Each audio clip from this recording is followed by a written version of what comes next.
भारत और चीन के बीच में जिस तरीके से संबंध बिगड़े हैं, उसके बाद में अपने आप में कई तरह के सवाल खड़े हो गए हैं।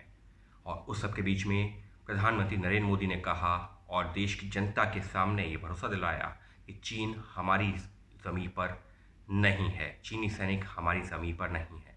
जिसके बाद में और सवाल खड़े हो गए।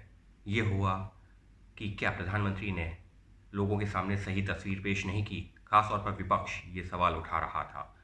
तो उसी मुद्दे पर आज हम चर्चा कर रहे हैं। और मैं अब तक जो मेरी जानकारी है, मैंने कुछ है जो वरिष्ठ पत्रकार हैं उनसे बात की है, कुछ डिफेंस एक्सपर्ट्स हैं उनसे बात की है।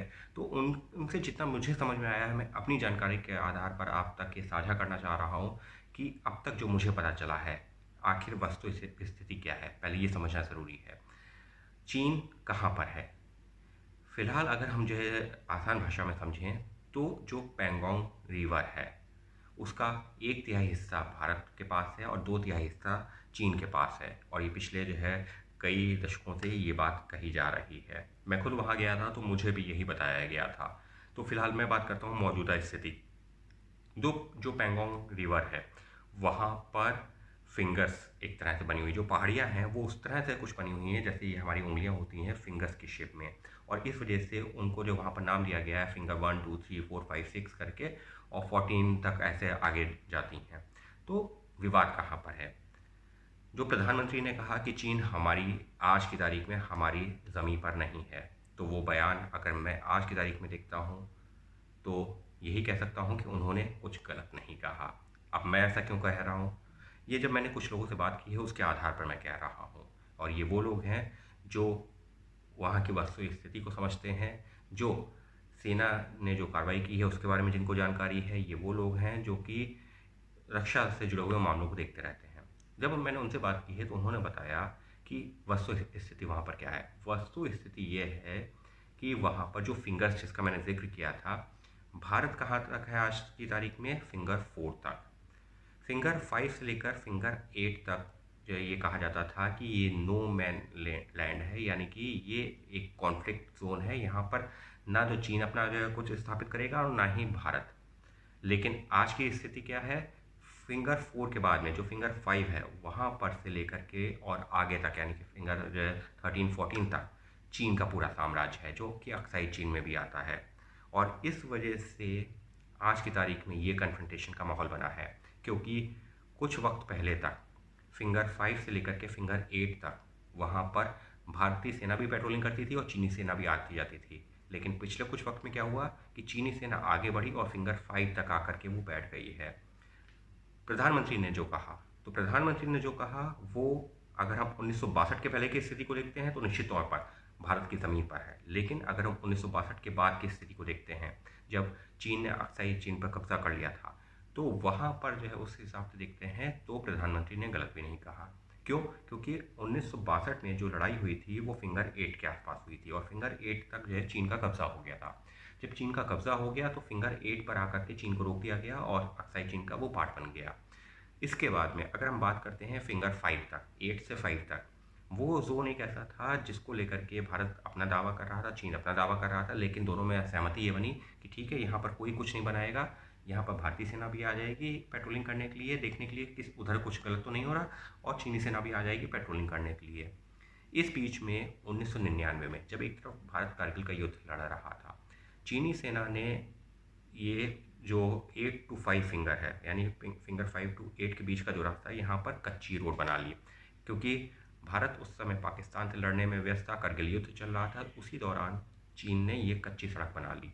उसका नतीजा क्या हुआ कि चीन के पास एक्सेस हो गया भारत का जो फिंगर 4 है वहाँ तक का, यानी कि 5 6 7 8 जो फिंगर है इस सब के बीच में उसने कच्ची सड़क बनाई। हालांकि और ज़्यादा कोई इस्टेब्लिशमेंट नहीं किया, लेकिन उसने अपना एक रास्ता खोल दिया। पिछले 20-22 सालों से वो रास्ता खुला हुआ था। इस सब के बीच में भारत ने भी अपनी रणनीति में बदलाव किया। जब प्रधानमंत्री नरेंद्र मोदी आए तो उसके बाद में एक नया रास्ता बनाया गया, जो कि फिंगर 7 तक का पीछे से निकाला गया। जो मेन रूट था जिस पे चीन ने अपना रास्ता बनाया था उससे नहीं, उससे अलग रास्ता, और वो बात चीन को खटकने लगी। इस लिहाज से चीन ने पिछले कुछ दिनों के दौरान, पिछले कुछ वक्त में फिंगर 5 तक आकर के अपना इंफ्रास्ट्रक्चर डेवलप कर लिया, और वो है एक विवाद का मुद्दा, क्योंकि 5 to 8 के लिए कहा गया था कि यहाँ पर कोई निर्माण नहीं होगा, सिर्फ दोनों जो सेनाएं पेट्रोलिंग करेंगी, निगरानी करेंगी, क्योंकि वो विवादित क्षेत्र था। आज की तारीख में भी जो LAC है, यानी कि लाइन ऑफ एक्चुअल कंट्रोल, वो इसी के बीच का हिस्सा है। और इस वजह से ये कहना कि चीनी हमारी सेना पे है 1962 से पहले के हिसाब से तो सही है, लेकिन अगर हम उसके 1962 की स्थिति के बाद की बात करते हैं तो वो उस जगह पर चीन है जो विवादित क्षेत्र था, जिसको लेकर के कहा जा रहा था यहाँ पर कोई नहीं आएगा, वो जो फिंगर 5 से लेकर के 8 तक का। तो इस लिहाज से जो प्रधानमंत्री ने कहा वो तकनीकी तौर पर गलत नहीं है, क्योंकि फिंगर 4 तक भारत अपना हिस्सा 1962 के बाद से मानता रहा है। लेकिन जी हाँ, 5 to 8 इसको लेकर ये विवादित क्षेत्र था, इसको लेकर चर्चा चल रही थी लगातार जो चीन के साथ में। लेकिन अब चीनी सेना वहाँ पर पहुँच गई और इस वजह से जैसे ही भारतीय सेना ने देखा, उनसे कहा पीछे जाइए, वो नहीं गया, उसके बाद में ये विवाद हुआ है। तो कुछ इस तरीके से ये विवाद बढ़ा है। अब इसका नतीजा क्या है? इसका नतीजा यही हो सकता है कि भारत अपनी तरफ से अगर दबाव बना सकता है, हालांकि चीन अपने पे अब अड़िग है, वो कह रहा है कि हम पीछे नहीं हटेंगे। अगर अब इसको जो है वस्तु स्थिति की बात की जाए तो अब यही हो सकता है कि भारत चीन के ऊपर दबाव बनाए और उससे कहे कि आप 5 to 8 का जो विवादित क्षेत्र था, जब तक इसको लेकर के कोई डिसीजन नहीं होता, हम लोग आपस में बैठ के कोई चर्चा नहीं करते, तब तक आप यहाँ से पीछे जाइए। यानी कि आप जो फिंगर 8 जहाँ पर आप इससे पहले थे, आप वहाँ पर रहिए जो 1962 की स्थिति थी। और 1962 के बाद की जो स्थिति है उसमें कोई बदलाव नहीं किया जाना चाहिए, जब तक कोई नया मैप नहीं बन जाता, जब तक चर्चा नहीं हो जाती। तो फिलहाल ये वस्तु स्थिति है, यानी कि चीन फिंगर 8 से बढ़ करके फिंगर 5 तक आ गया है, यहाँ पर उसने इस्टेब्लिशमेंट कर लिया है और इस वजह से ये वो विवादित क्षेत्र है जिस पर नहीं होना चाहिए था, लेकिन चीन ने किया हुआ है और इस वजह से ये विवाद बढ़ा है। तो कुल मिलाकर के प्रधानमंत्री का बयान अपनी जगह पर सही है। अगर ये कहा जाए कि उन्होंने कुछ गलत कहा या झूठ बोला, जी नहीं, उन्होंने तथ्यों के आधार पर 1962 के बाद की स्थिति के आधार पर बिल्कुल सही कहा। लेकिन हाँ, अगर हम अक्साई चीन को अपना हिस्सा मानते हैं तो हम यही कहेंगे कि चीन ने इस पूरे इलाके में ही हमारी ज़मीन पर कब्जा किया हुआ है। तो उस लिहाज से प्रधानमंत्री का बयान अपनी जगह पर 1962 के बाद की स्थिति को देखते हुए अपनी जगह पर ठीक है। लेकिन हाँ, जिस तरीके से चीन आगे बढ़ा है, फिंगर 8 से फिंगर 5 तक पहुंच गया है, वो इलाका जहां पर उसको नहीं आना चाहिए था, या जहां पर जब तक जो है कुछ नतीजा नहीं निकलता है तब तक या कोई जो है उसको लेकर के फाइनल फैसला नहीं होता तब तक नहीं आना चाहिए था। लेकिन चीन ने ये तो साहस किया है और वो वहाँ पर आके बैठ गया है और इस वजह से हालात चिंताजनक हैं और इस तरीके की ये घटना हुई है, क्योंकि इससे पहले चीनी सेना और भारतीय सेना एकदम आमने सामने नहीं होती थी। बीच में एक ऐसा इलाका था जहाँ पर वो पेट्रोलिंग के लिए जाते थे, लेकिन फिर वापस अपने अपने क्षेत्रों में जाते थे। लेकिन आज की तारीख में फिंगर 4 और फिंगर 5 के आमने सामने, एक तरफ भारत की सेना, एक तरफ चीन की सेना है और ये है पूरा बोन ऑफ कंटेंशन, यानी कि विवाद की वजह। तो कुछ इस तरीके का है इस वक्त का विवाद, जिसको लेकर के ये पूरा माहौल बना हुआ है।